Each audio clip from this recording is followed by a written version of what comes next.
জয় গুরু। আজ আমরা পড়ব গুরু ও মা এবং চাবিকাঠি শ্রীগুরুর হাতে। জয় গুরু। মা আর গুরু ওতপ্রোতভাবে জড়িয়ে আছেন, এক ছাড়া অন্য থাকতে পারেন না। গুরু আর মা স্বামী স্ত্রী রূপে বিদ্যমান। শ্রীগুরু পরম শিব, উদাসীন, তার কোনো কিছুরই প্রয়োজন নাই বা অভাব নাই। কোনো দিকে ভ্রুক্ষেপও করেন না, এদিক ওদিক সর্বদা চলে যেতে চান। মাই তাকে নিজের প্রেম দ্বারা বশীভূত করে কাছে রাখেন। মা তাকে প্রেম দ্বারা আর তিনি মাকে জ্ঞান দ্বারা, এই রূপে পরস্পর পরস্পরকে আকৃষ্ট করে রেখেছেন। পিতা বিশ্বের হর্তাকর্তা হয়েও উদাসীন, আর মা বৃক্ষতলবাসিনী হয়েও রাজরাজেশ্বরী। সকলের ভাণ্ডার তার কাছে। মা সবই দিতে পারেন, কিন্তু মুক্তি দেওয়া এ গুরুর হাতে। গুরু ভিন্ন মা দিতে পারেন না। এমন সময় আমাদের মধ্যে একজন ঠাকুরকে জিজ্ঞাসা করলেন, ঠাকুর, মা দিতে পারেন না কেন?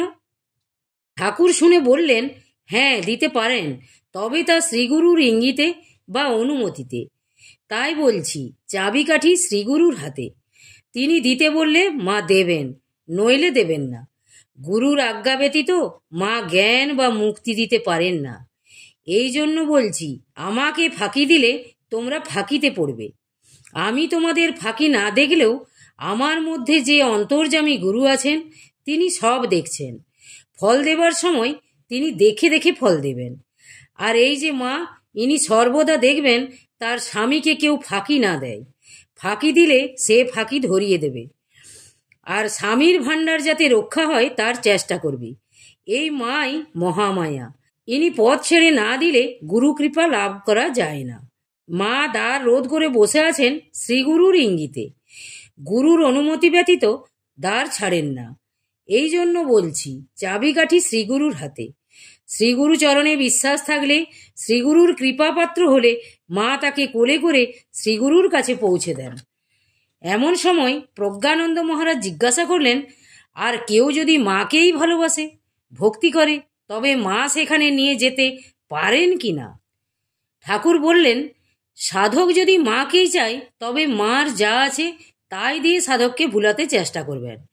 এমনকি মা স্নেহ করে ছেলেকে স্বামীর কোলেও তুলে দিতে পারেন, কিন্তু এতে শ্রীগুরু কৃপা নাও করতে পারেন, কারণ তিনি যে ভোলানাথ। এতে তার দৃষ্টি নাও থাকতে পারে। আর যদি কেউ মায়ের ধ্যান ধারণা করে গুরুকে পেতে চায়, তবে মাই তা আগে গুরুকে জানিয়ে দেবেন। পরে মায়ের সুপারিশ নিয়ে গুরুর কাছে পৌঁছতে পারবে। আর মা হয়তো সে পর্যন্ত নাও নিয়ে যেতে পারেন।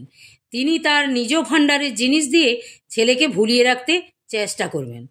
আর কেউ যদি মায়ের সম্বন্ধে কোনো ধারণা না করে কেবল গুরুকেই চায়, তবে শ্রীগুরু মাকে দ্বার ছাড়তে ইঙ্গিত করেন।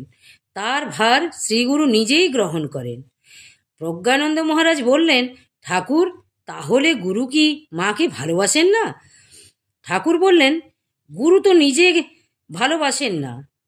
মায়ের ভালোবাসায় বাধ্য হয়ে তাকে গুরু ভালোবাসেন মাত্র। মাই গুরুকে ভালোবাসেন, সর্বদা তার সুখ স্বাচ্ছন্দ্য দেখেন।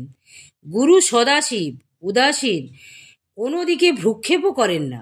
মা স্বামীকে ভালোবাসেন বলেই স্বামীও মাকে ভালোবাসেন। আবার মায়ের ভালোবাসার দরুন তিনি মাকে আপন করে নেন। যাও, আজ এগুলো বসে বসে চিন্তা করোগে। অনেক বলে ফেললাম, রাত্রিও অনেক হয়েছে, ঘরে যায়। এই বলে ঠাকুর উঠে ঘরে গেলেন। জয় গুরু, জয় গুরু। আজ এই পর্যন্তই।